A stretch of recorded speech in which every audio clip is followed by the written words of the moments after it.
acá a la presentación le puse este axioma que se conoce en el mercado, que es nunca vayas contra la Fed. Ya hay muchos inversores que hablan de que el mercado sigue a la Fed, a la liquidez, a la política monetaria. Recordemos que la Fed es un banco central.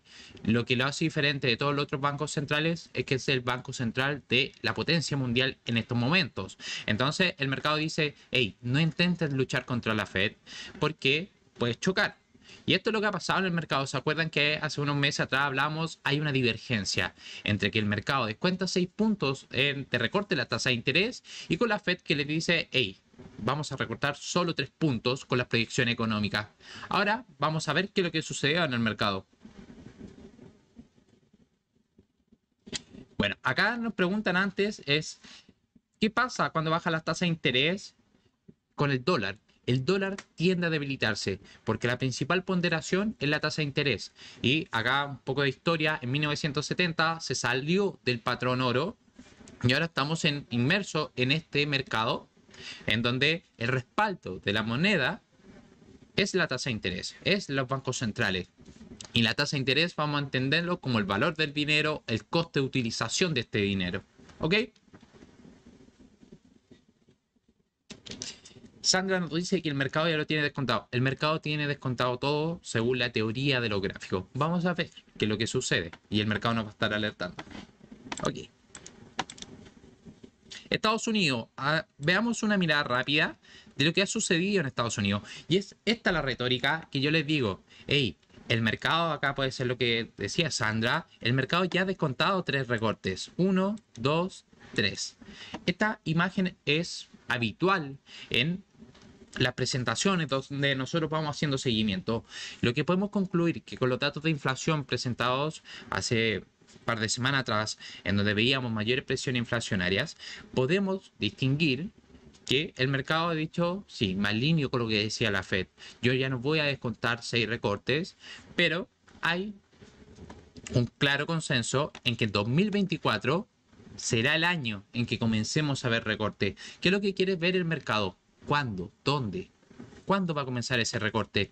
¿Por qué? Tenemos que entender dos cosas.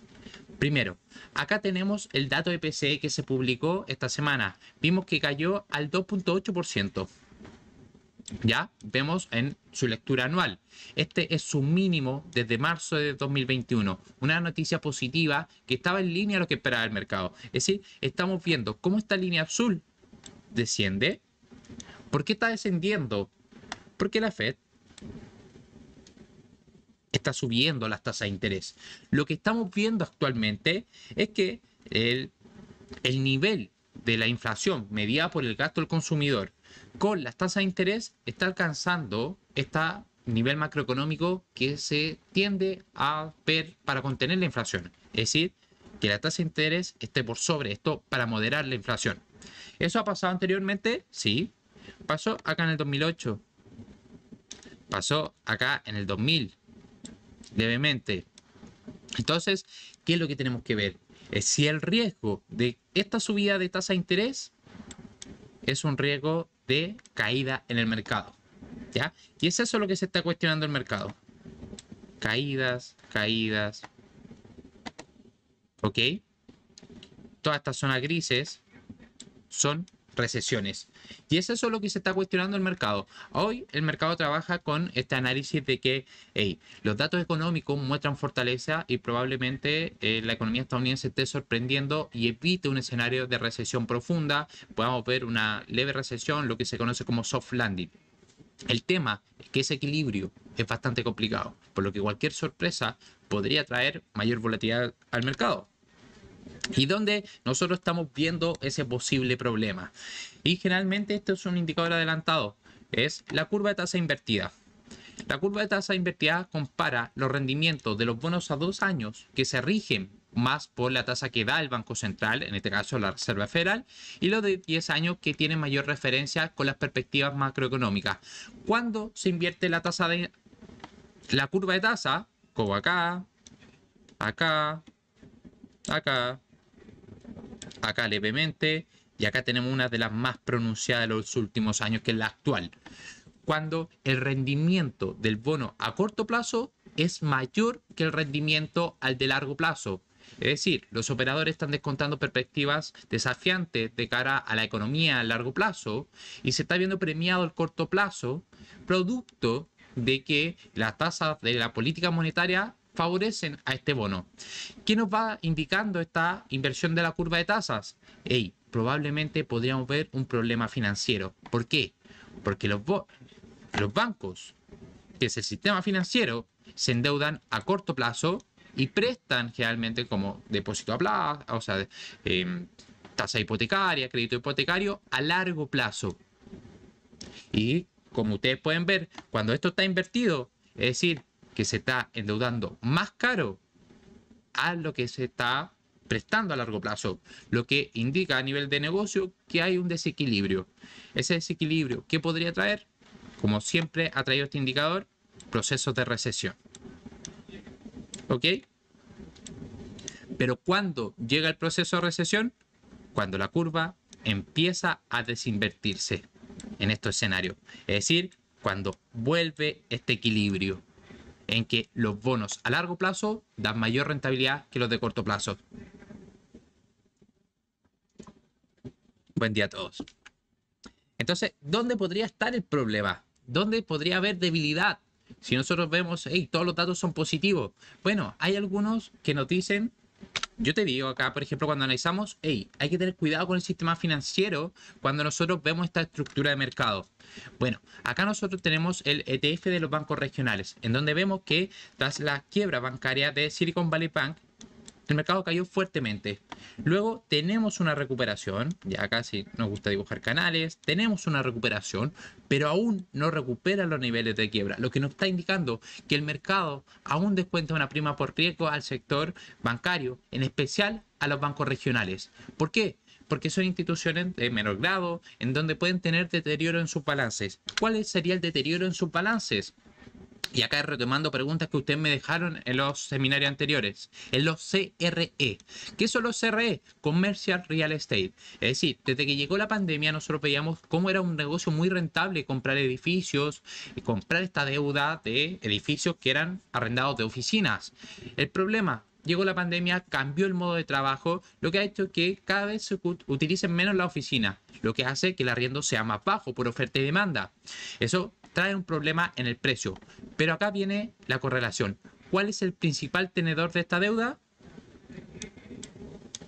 Bueno, son los bancos regionales.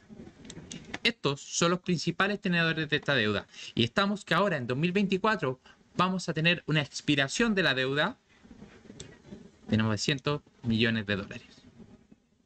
¿Ok? Niveles que podrían traer este conflicto en los balances bancarios. Ya estamos viendo cómo el New York Bancorp está en la sesión de ayer cayó un 14% producto de estos problemas materiales que mostraban sus balances, y ese es el conflicto en que hay con la incertidumbre en la economía estadounidense. Muy buenos días a todos.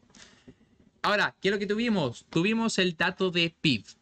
Vemos que el dato se revisó en la segunda lectura al 3.2%, un dato que para los terrenos restrictivos uno lo considera positivo, pero como siempre le digo, los datos tenemos que matizarlos. ¿Qué es lo que vimos en este dato de cuarto trimestre? Bueno, hay un fuerte gasto en el gasto de gobierno. ¿Ok? Estamos viendo cómo está incrementando en esta línea naranja el gasto por parte del gobierno. Y si miramos el gráfico al lado, vemos que por cada dólar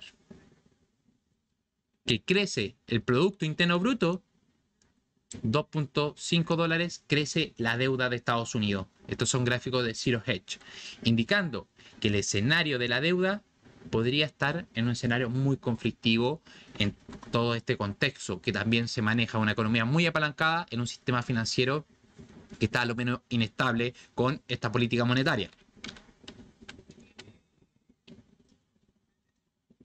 ¿Ok? ese es el contexto que estaría viviendo la economía estadounidense. Acá le quise dar una visión más de medio largo plazo para que siempre contemplemos ese escenario y recordar, acá en el mercado no somos alcistas, bajistas, vamos viendo lo que nos muestra el mercado y en base a eso y que seguir nuestros parámetros es lo que nosotros tomamos decisión. Acá nosotros no nos secamos. Recordar, llevamos meses diciendo la probabilidad de que alcanzase máximo histórico el S&P 500. Teníamos esas probabilidades a favor.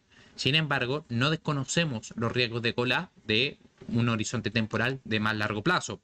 ¿Qué es lo que está sucediendo con el S&P 500 entonces? Si nosotros lo medimos a largo plazo, tenemos este informe de Bank of America en donde nos indica que la valoración proyectada con sus modelos estadísticos a largo plazo ve una valoración anualizada del 3%, lo que indica para la próxima década que es una valoración bastante precaria para lo que nos ha entregado el S&P 500 con sus modelos, debido a que sus 20 métricas de seguimientos, acá a largo plazo, chicos, están en sobrevaloración, indicando que posiblemente la próxima década podría tener un cambio la valorización del S&P 500, estos rendimientos que nos viene acostumbrando desde el crash del 2008, disculpen, ahora se está cuestionando con estos métodos de valoración. ¿A qué voy? Todo va en línea. Largo plazo, nosotros no podemos entender que el largo plazo siempre va a ser largo plazo y porque nosotros nos hemos criado como inversionistas con toda esta década de mercado alcista. Ustedes si quieren, vayan, tomen un gráfico del S&P 500 y van a ver décadas completas de movimiento lateral. Acá el enfoque que les quiero transmitir es tener ese enfoque más táctico, un enfoque más enfocado a mediano plazo y porque sabemos que la retórica reina de el largo plazo, pero ahora las condiciones que está mostrando actualmente podría sugerir otro panorama que ha pasado anteriormente en el S&P 500. Porque si nosotros miramos los últimos 200 años, nosotros vamos a ver un pequeño periodo temporal que es lateralizado. Pero al hacer el zoom, son varios años que se mantuvieron así. Y también, ¿qué sucede con el corto plazo? Bueno, vemos que el corto plazo se está viendo beneficiado por la grande tecnológica, ya este gráfico de Barclays, en donde vemos que las Big Tech son las que están liderando el impulso alcista. Y si quitamos la Big Tech y solo vemos el resto del S&P 500, en este caso el SPX, que es el ETF al contado, vemos que no está liderando las estimaciones de ganancias para 2024. Es decir, hey, las tecnológicas están caras, sí. ¿Pero por qué? Porque le están descontando este fundamental futuro. Aquellos que están yendo a este módulo de Value Investing entenderán este concepto y por qué se está descontando esa expectativa. Y también, ¿qué es lo que estamos viendo? Cómo se acelera las órdenes de opciones de compra en el mercado tecnológico. Es decir, lo que está impulsando este rally que estamos viendo en el S&P 500 se está centrando en las grandes tecnológicas. ¿Por qué? Porque tenemos fundamentos. El problema es su valoración. Ahora, ¿qué es lo que estamos viendo en Japón? Vamos a analizar ya la parte técnica. Juan, ¿qué es lo que está pasando en Japón? Bueno, vemos máximos históricos. Vemos cómo Japón ha pasado de 3 décadas lateralizado. Acá volver a ese enfoque. Ahora Japón sorprendía con sus datos de PIB que por primera vez de las últimas décadas logró superar este boom que tuvo Japón anteriormente. Y ahora vemos cómo el mercado está optimista a que van a mantener ese crecimiento en el PIB, van a mantener ese consumo y el Banco Central de Japón va a tener que retrasar este periodo de empezar a endurecer la política monetaria. ¿Por qué?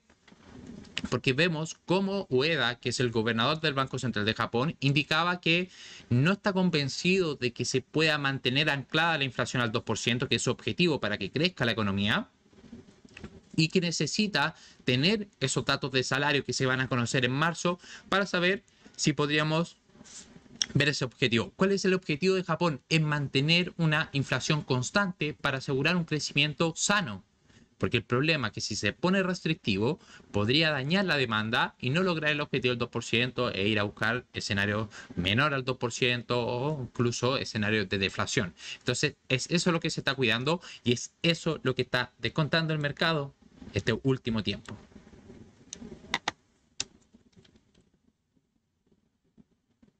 Edwin, podemos ver el aspecto técnico. Esa es la gracia. Entendamos primero la parte objetiva y luego ya bajemos a ver el aspecto técnico. Pero ¿hasta cuándo puede seguir soportando las 7 grandes ese peso? Bueno, a largo plazo no es un síntoma favorable para el mercado alcista, pero a corto plazo el mercado puede hacer lo que quiera, puede mantenerse y generalmente el mercado va a tener la razón, ya que hay conjunto entre oferta y demanda en base a toda la información. Por lo que lo mejor cuando se está analizando a corto plazo es ir viendo cuál es la tendencia.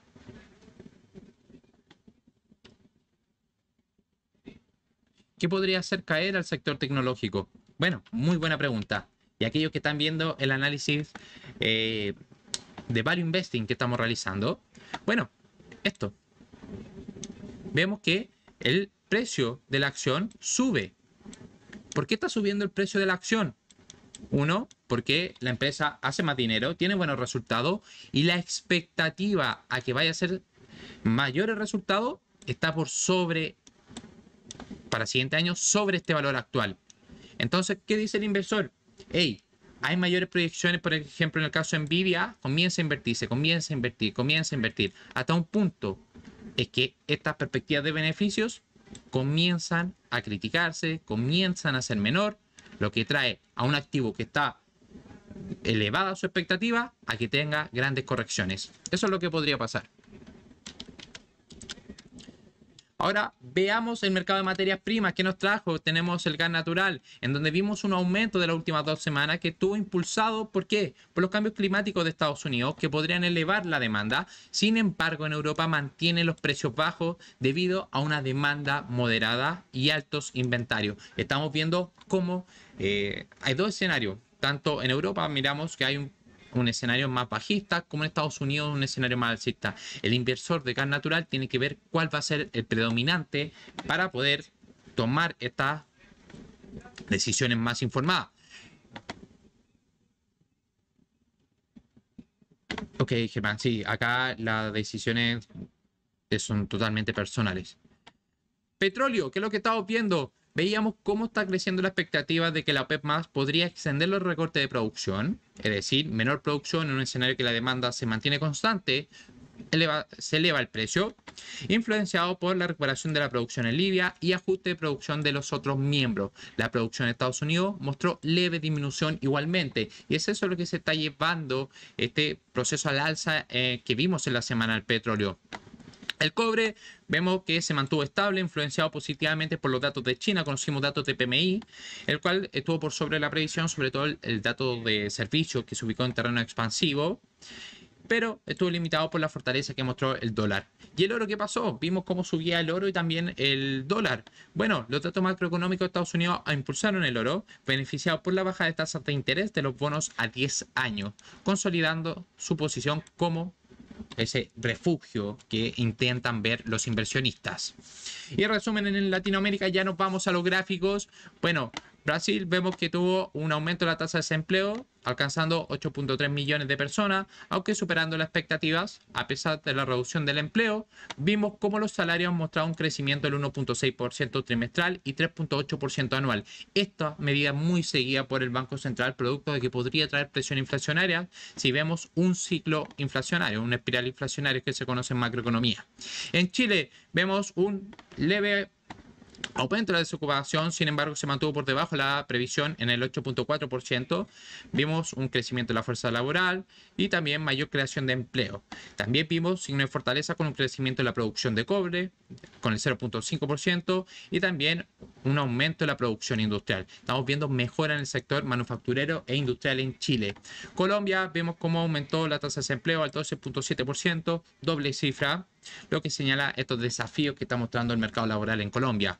Y finalmente en México vemos cómo se publicó el informe de Banxico, el Banco Central de México, en donde prevé una moderación en el crecimiento y ve un mayor crecimiento en las presiones inflacionarias. Entonces seguimos viendo esa divergencia en los países latinoamericanos. Exacto, Rusia, si vemos reducción por parte de la oferta, tiende a ser alcista para el precio. Igual cuando hay conflictos geopolíticos, tiende a ser alcista debido a que se van dañando las cadenas de suministro.